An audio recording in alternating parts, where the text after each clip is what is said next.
예, 여러분 안녕하십니까? 어, 지금까지 그 4주에 걸쳐서 수업을 진행해 왔습니다.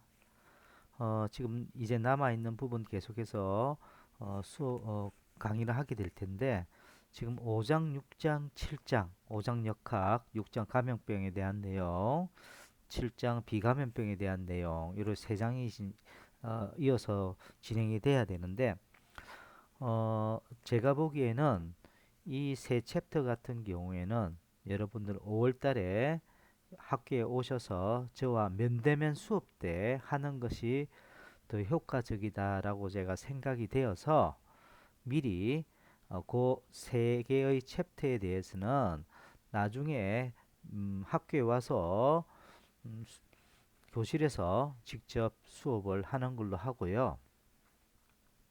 지금 제 8장에 해당되는 환경 위생에 대한 부분을 이 그 비대면 수업을 하도록 그렇게 하겠습니다. 그래서 제 8장 환경 위생에 대한 부분을 같이 한번 보도록 하겠습니다. 일단 이 환경이라는 말과 위생이라는 말, 요걸 잘 이해를 해 주셔야 되겠죠. 환경이라는 것은 뭡니까? 그 정의를 우리가 내려보면은 둘러싸여 있다는 말이죠. 즉 주체를 둘러싸고 있는 유무형의 객체를 우리가 환경이라고 합니다. 이러한 유무형의 객체를 지키고 보호하는 것이 바로 환경위생이다. 이렇게 여러분들 생각하시면 되겠습니다.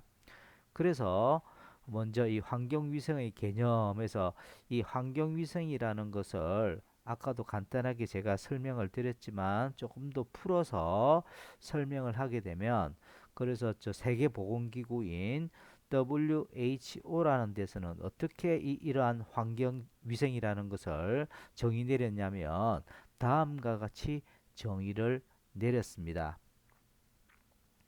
인간의 신체 발육, 건강 및 생존에 유해한 영향을 미치거나 또는 미칠 가능성이 있는 인간의 물리적 생활 환경에 있어 모든 요소를 통제하는 것을 우리가 환경위생이라고 한다. 즉, 인간들에게 위해를 끼칠 만한 어떤 그저 모든 요소를 통제하는 것을 우리가 한마디로 환경위생이라고 한다. 그러면 이 환경위생과 관련된 영역은 어떻게 나누어지느냐면 크게 두 가지 부분. 자연적 환경과 사회적 환경.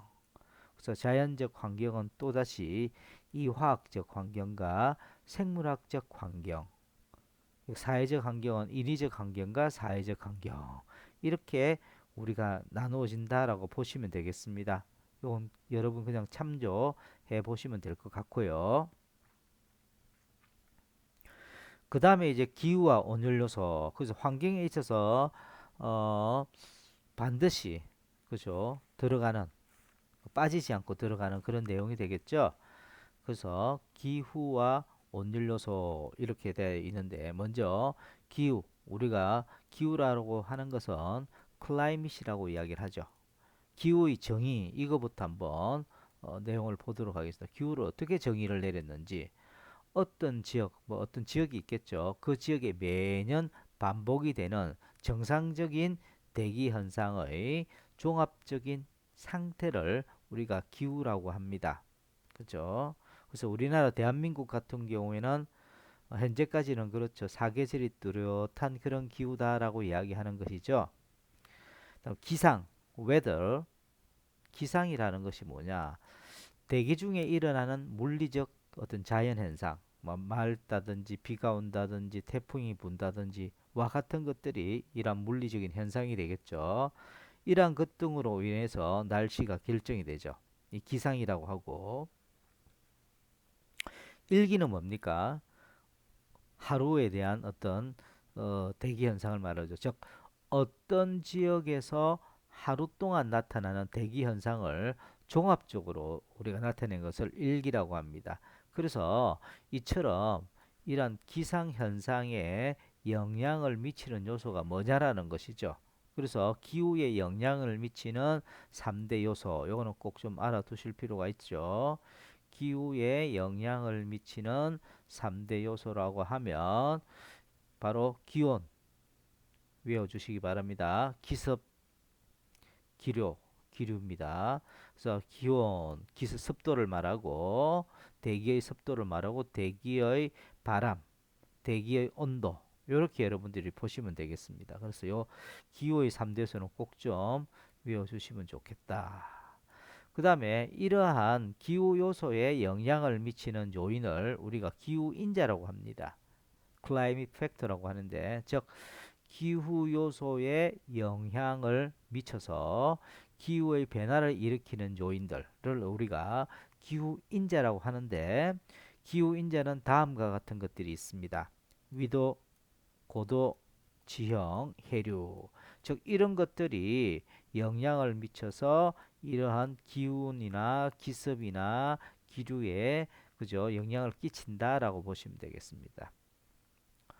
그 다음에 기단, 에어매스라고 하죠. 대륙균 내에 형성되는 물리학적 동일 성질을 가진 공기 덩어리. 그래서 예를 들면 온기단, 냉기단 이런 거 들어보셨죠? 이런 것들이 되겠습니다. 그 다음에 기후형, 기후의 어떤 기준을 분류한 것을 기후형이라고 하는데, 기후 요소 앞에서 이야기했던 기후 요소가 뭐였었죠? 기온, 기습, 기류였었죠. 그 3대의 기후 요소가 뭐였었죠? 기온, 기습, 기류였었습니다. 이거와 이러한 기후 요소에 영향을 미치는 기후 인자, 즉 위도라든지 고도라든지 그 다음에 지형이라든지 해류 같은 것들이 기후 인자가 될 것입니다. 이러한 두 개가 서로 상호작용에 의해서 뭐가 결정이 된다? 기후형이 결정이 됩니다. 그렇죠? 그래서 여러분들이 잘 알고 계시는 뭐 대륙성 기후, 일반적으로 우리가 대륙성 기후라고 그러면 일교차가 큰 그런 기후 형태를 우리가 대륙성 기후라고 보시면 되고, 그 다음에 해양성 기후의 우리가 특징을 보면 고습다우하고 고습도가 아주 높고 비가 많이 내리는, 즉 고습다우하고 그 다음에 오존량이 많은 그러한 기후 형태라고 보시면 되겠고요. 그 다음에 우리가 사막 기후는 앞에서 이야기했던 이 대륙성 기후의 극단적인 기후입니다. 즉 우리가 대륙성 기후라고 하면은 일교차가 큰 기후를 말하죠. 그런데 비해서 사막 기후는 더더욱 크다라는 것이죠. 여러분 사막이라면 한 머리에 떠올려 보세요. 낮에는 되게 덥다가 겨울에 저녁에는 굉장히 춥죠. 그죠? 이런 부분들 어, 이런 부분들을 잘 이해를 해 주시면 될 것 같습니다. 그 다음에 산악기후는 어떤 기후죠? 어, 우리 여러분들 잘 아시죠? 산악기후. 그 좀 선선하고 그런 어떤 기후들을 말하고, 산림기후는 뭡니까? 풍량이 많고 자외선이라든지 오존량이 굉장히 많은 그런 기후를 우리가 산림기후라고 합니다. 이러한 것들이 하나의 기후형이 되는데, 이런 기후형은 기후 요소와 기후 인자가 서로 상호작용에 의해서 결정이 되어진다라고 보시면 되겠습니다. 그다음 climate zone, 기후대라고 하는 것이 있습니다.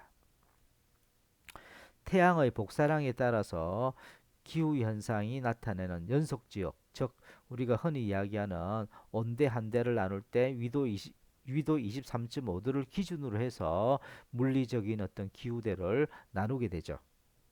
그런 부분. 연평균 기온 20도씨를 기준으로 해서 열대, 온대 이렇게도 나누고요. 그 다음에 가장 따뜻한 달 월 평균 기온 10도씨를 우리가 기준으로 해서 온대냐 한대냐 이렇게 나누기도 합니다. 그런 부분. 그래서 우리가 월 평균 기온을 중심으로 해서 5개의 기후대로 나누고 있죠.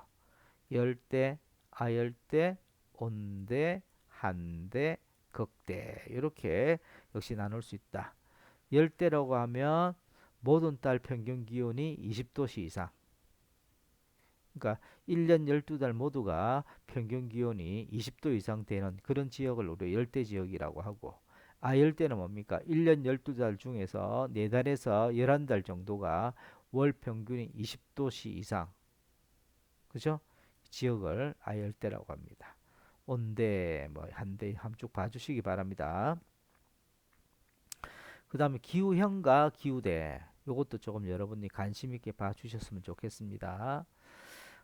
한대지방 같은 경우에는 이 감염병 유행이 좀 적고요. 대신에 연교차가 심한 그러한 지방을 우리가 한대 지방이라고 하고요.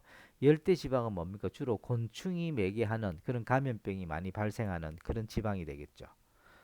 그 다음에 여름 같은 경우에는 소화기계 감염병 유행이 많고 겨울에는 아무래도 기침 이런 호흡기계 감염병 유행이 많더라 이렇게 보시면 되겠습니다. 그 다음 기후순화 기후에 이제 맞춰가는 것을 말합니다.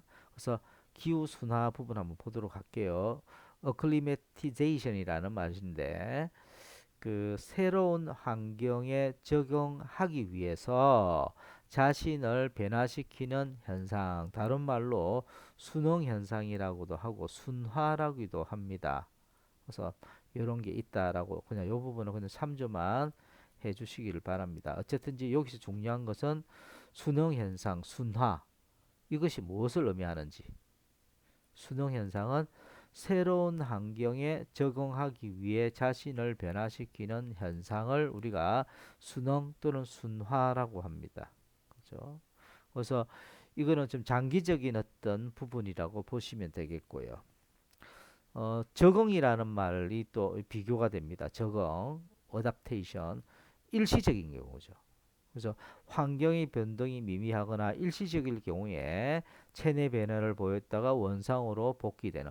즉 여러분들이 영화관 같은 데 가보면 어둡잖아요. 그러면 이 망막이 커지잖아요. 그러다 어느 정도 적응이 되면 작아지죠. 그런 상태를 여러분들 보시면 되겠습니다. 하마로 호메오스테이시스, 즉 항상성을 유지하는 그런 현상을 우리가 적응 현상이라고 합니다. 그래서 요게 순응과 순화에 대한 부분과 적응에 대한 부분은 서로 조금 비교를 할 수 있어야 되겠죠. 이 장기적인 어떤 측면으로 봐야 되고 단기적이고 일시적이다 이렇게 보시면 되겠습니다. 그래서 순화에 대한 부분 장기적이라고 제가 설명을 했었죠. 즉 외부 환경의 변화가 장시간 지속되는 상황에서 일어나는 현상으로서 이러한 환경에서 벗어난다고 해서 곧 사라지는 것이 아니고 이것을 계속 순화되기 때문에 이러한 상태가 계속 지속된다라고 보시면 되겠습니다. 그 다음에 기후와 질병에서 기후 특성과 질병 발생은 상관관계가 있다. 즉 여러 풍토병은 뭡니까? 우리가 기후 특성에 따라 우리가 분류를 해보면 풍토병 해당되는 지방에서만 주로 많이 발생하는 그런 질병입니다. 예를 들면 말라리아라든지 댕기열 같은 것들이 되겠고 계절에 따라서 자주 발생되는 질병, 이 계절병이라고 합니다. 겨울철에 독감, 그죠? 여름철에 무좀이라든지 겨울철에 천식 같은 경우들이 되겠고, 그다음 기상병이 뭡니까? 특히 할머니들 보면 어이구 비가 올려나 보다 허리가 왜 이렇게 아프지? 요통 같은 것들이 올 때, 이런 것들이 기상병이라고 보시면 되겠습니다. 그래서 한번 쭉 한번 봐 보시고요. 그 다음에 이제 내용이 되는 것이 온열 조건. 온열 조건이 뭡니까? thermal condition이라고 하는데 한마디로 인간의 체온 조절 요소들을 종합한 상태를 온열 조건이라고 합니다. 다시 말씀드려서 인간의 체온 조절 요소들을 종합한 상태를 온열 조건이라고 하는데 좀 풀어서 보면 인간의 체온 조절에 중요한 영향을 미치는 외부 환경 조건은 다음 기후 요소 중에서 뭐 어떤 것이다? 즉 온열 조건에 속하는 어떤 어, 조건들이 어떤 것들이 있느냐면 기온, 기습, 기류, 복사열. 요것들이 뭐냐면 4대 온열 인자라고 합니다. 그죠? 실질 인간 체온 조절에 영향을 미치는 4대 요소가 뭐다? 다시 보시면 기온, 기습, 기류, 복사열 요 네 가지가 바로 인간의 체온에 영향을 미치는 뭐다? 4대 온열 인자다라고 보시면 되겠습니다. 그래서 각각에 대해서 기온, 기습, 기류, 복사열, 즉 인간의 체온 조절에 영향을 미치는 이 4대 요소에 대해서 각각 한 번씩 살펴보자라는 겁니다. 그래서 첫 번째 기온. 기온은 풀어서 읽으면 뭡니까? 대기의 온도라는 것이죠.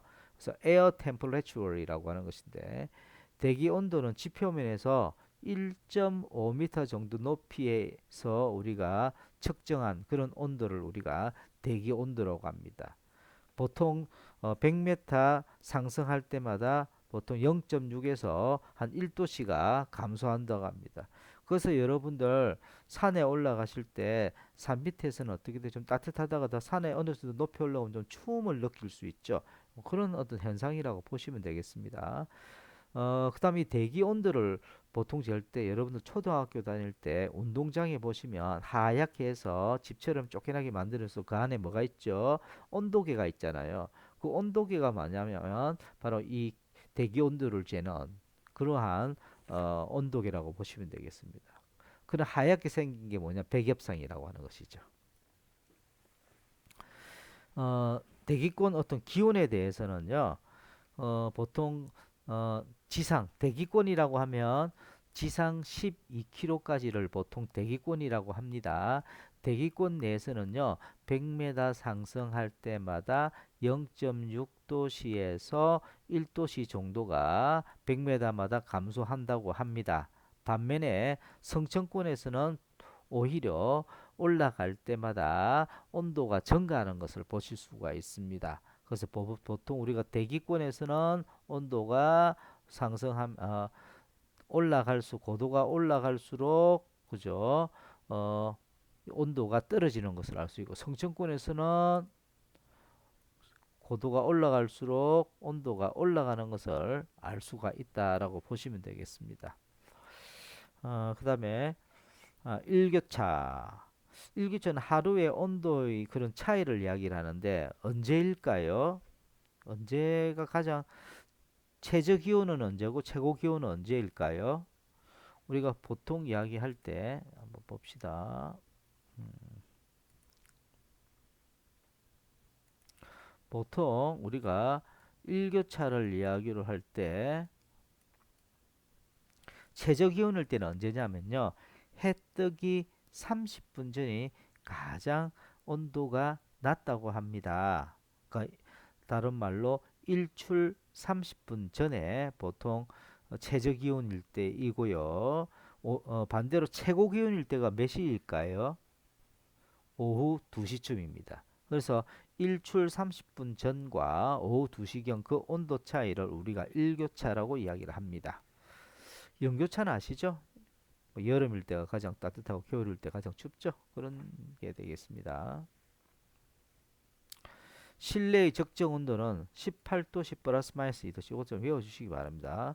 실내의 적정 온도는 그렇고 침실은 15도 플러스 마이너스 1. 이런 거 한번 봐주시기 바랍니다. 지금까지 한 것이 뭐죠? 뭐에 대해서 이야기를 하고 있습니까? 인간의 체온 조절에 영향을 미치는 요소가 네 가지가 있었는데 그 중에 대표적인 것이 기온이더라. 기온에 대해서 지금 쭉 내용들을 살펴봤습니다. 그 다음에 이제 이야기되는 것이 뭐다? 바로 여기 있는 기습이 될 겁니다. 습도. air humidity, 대기의 습도를 이야기합니다.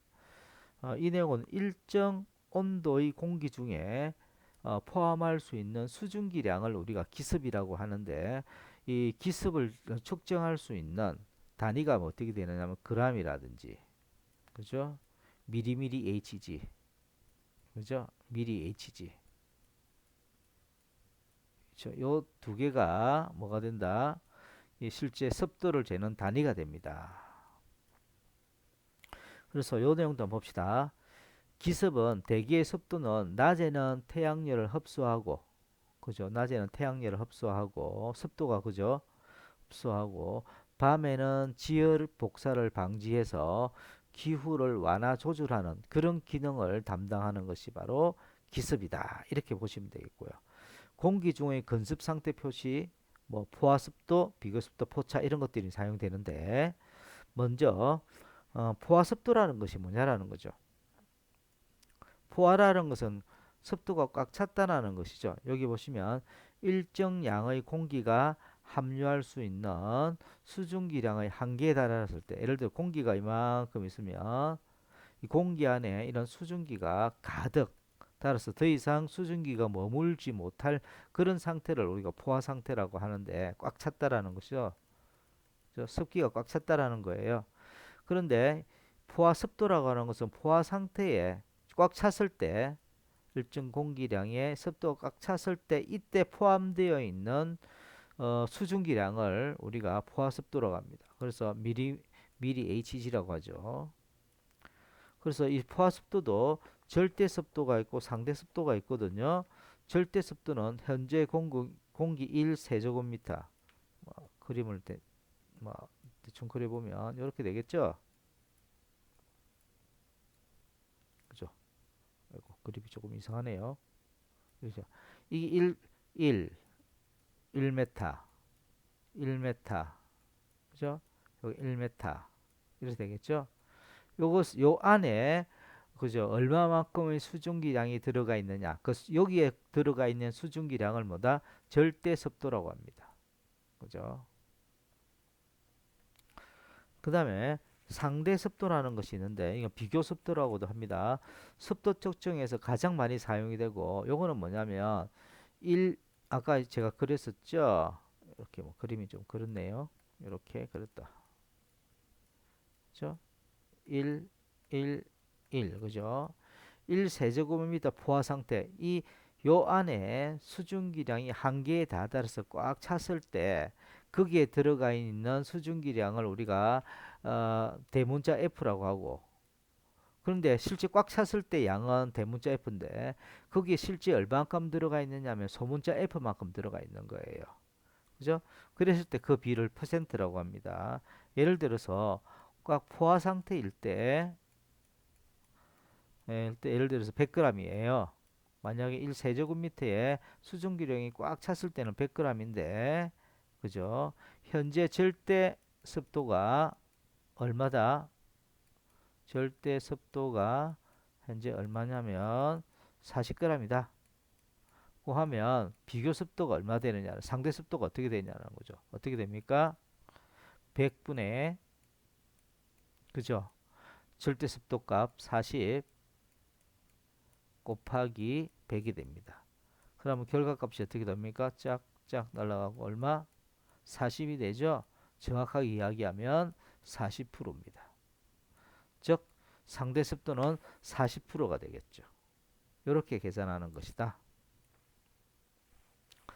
그 다음에 포차, 꽉 찼을 때의 수증기량과 현재 함유되어 있는 수증기량의 차이를 말합니다. 즉 아까 요 같은 경우는 뭡니까? 100에다가 포차는 어떻게 되죠? 100에다가 얼마? 40 해서 60에 해당되는 것이 바로 포차가 된다는 겁니다. 아시겠죠? 그 다음에 이 부분도 이제 중요하다는 거 조금 봐주시기 바랍니다.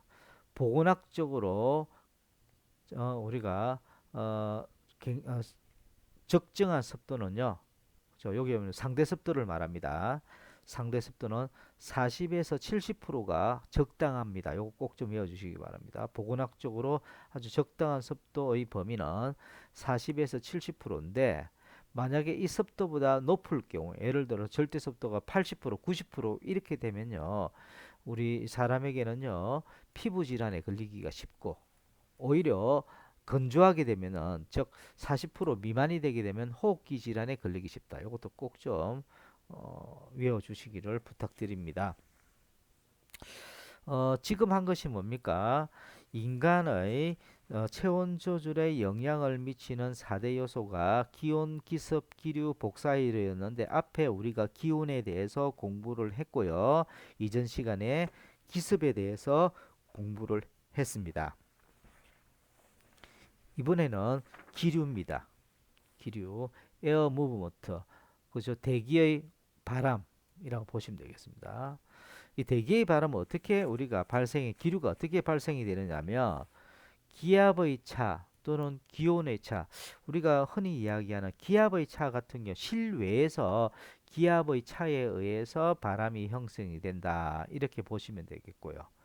그 다음에 실내 같은 경우에는 기온의 차이에 의해서 바람이 형성이 된다. 즉 기류가 형성이 된다라고 생각하시면 되겠습니다.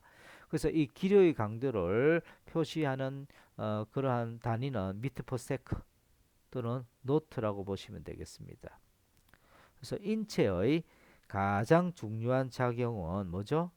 체열 방산 작용입니다. 그러니까 열을 잘 방산시켜 줘야 되죠. 그래야만 이런 불쾌감이라든지 울열증을 해결할 수가 있습니다.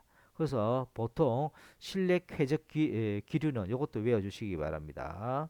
0.2에서 0.3m/s 정도가 적당하고요. 실외 같은 경우에는 1m/s가 적당하다고 합니다. 이러한 기류 측정은 카타 온도계를 이용해서 측정할 수가 있습니다. 그 부분. 그 다음에 이제 마지막 네 번째 복사열입니다. 복사열. 그래서 보통 복사열 하기 전에 0.2, 0.3 이렇게 이야기를 하는데 인간 같은 경우에는요 보통 0.1m/s 이하 정도 되면은 요거 이하면은 어떻게 해요? 잘 느끼질 못합니다. 바람이 부는지 불지 않는지 저 무풍 상태라고 보시면 되겠습니다. 그 다음에 복사열. 복사열은 여러분들 뭐 난로라든지 햇빛을 통해서 많이 느낄 수가 있는 부분인데요. 즉 물체에서 방출하는 전자기파를 물체가 흡수해서 그죠? 전자기파를 열로 변했을 때 에너지를 우리가 복사열이라고 합니다. 뭐 그죠? 그래서 체온의 방열은 인체 표면에서 열선이 복사하는 형식으로 방산이 되고 피부 온도와 환경 기온차가 없으면 복사가 일어나지 않는다. 그 외부 온도라든지 외부 온도와 피부 온도가 어떻게 해요? 차이가 없을 경우에는 복사가 일어나지 않는다라는 겁니다. 그 다음에 이제 중요한 내용이죠. 이것도 한번 봐주시기 바랍니다.